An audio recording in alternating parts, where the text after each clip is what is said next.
시선이 외부로 나가 있으면 나는 신을 알 수 없습니다. 바깥에 뭔가 있다고 생각하면 결국 내가 바깥과 분리되며 신인 나를 깨달을 수 없기 때문입니다. 나와 분리된 외부의 신을 찾는 행위가 결국 무지에서 비롯된 것이고 바깥 어디에 신성이 있을 거라고 믿는 그 마음이 무지의 결론입니다. 모든 영성 지식이 말하듯 내 눈을 가리던 망상이 사라지면 본래 내 안에 있던 신이 드러나며 내가 그것을 보게 됩니다. 이것이 마음이 청결한 자가 하나님을 본다는 것입니다.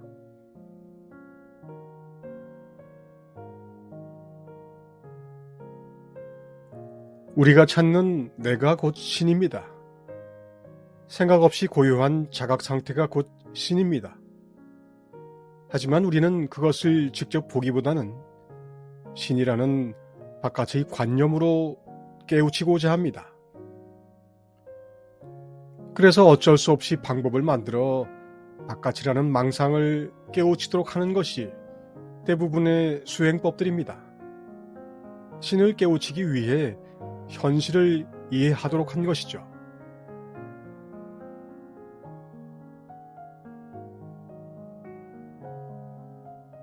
우리가 현실이라고 말하는 이 세상은 어떻게 나타납니까? 단순하게 놓고 보면 보는 것, 보이는 것, 그리고 봄 그 자체가 있고 이 세 가지는 동시에 나타납니다.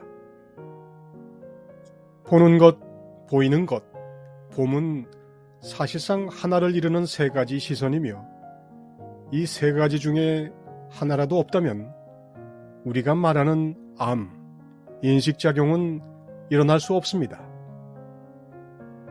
좀 어렵게 말하면 불교 유식학에서는 보는 것을 견분, 보이는 것을 상분, 그리고 봄 그 자체를 자증분이라고 합니다.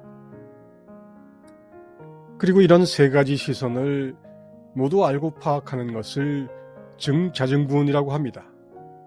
이 관조적 알을 우리는 의식이라고 부르기도 하고 그리스도라고 하기도 합니다.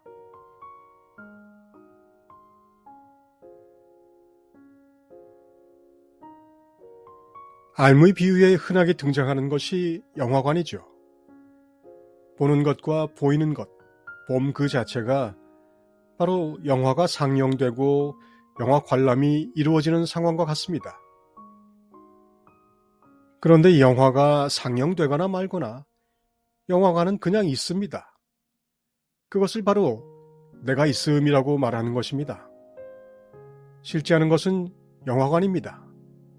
이것이 성경의 I am, 스스로 있는 자, 하나님입니다.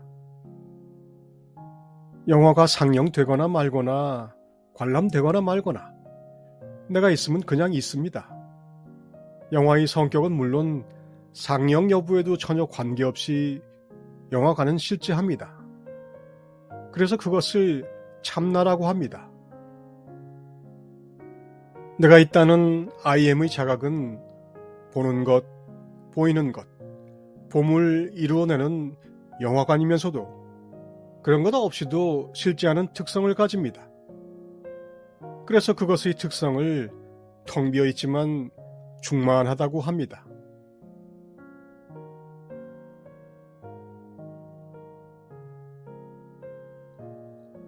되돌이표처럼 다시 묻게 되는 이 물음. 그러면 우리는 어떻게 아주 좁은 보는 것, 인간에 머무르게 되었을까요?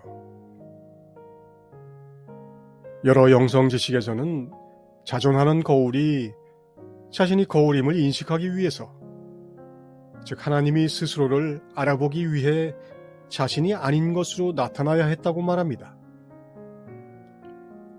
바로 내가 아닌 것으로 나타난 그것이 우리가 말하는 세상, 나를 포함한 물질적 현실입니다. 그리고 그 세상을 내 몸과 분리해 오직 보는 것에 국한한 에고가 바로 지금의 내가 된 것입니다.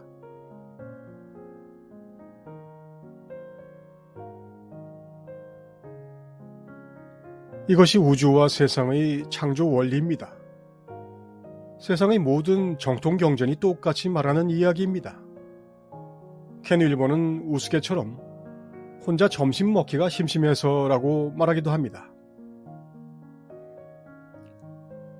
즉 아무것도 아닌 텅 비어있는 참나 그리스도 안에 의식이 켜지면서 보는 것이 보이는 것을 포함해서 나를 인식하는 것이며 진짜의 내가 나를 인식하고자 가짜를 체험하는 것입니다. 이것은 한편의 영화이기도 하고 또한 길고 긴 한 코스의 여행이기도 합니다. 그 종착역을 찾아가는 어디쯤에 당신은 서 있습니까?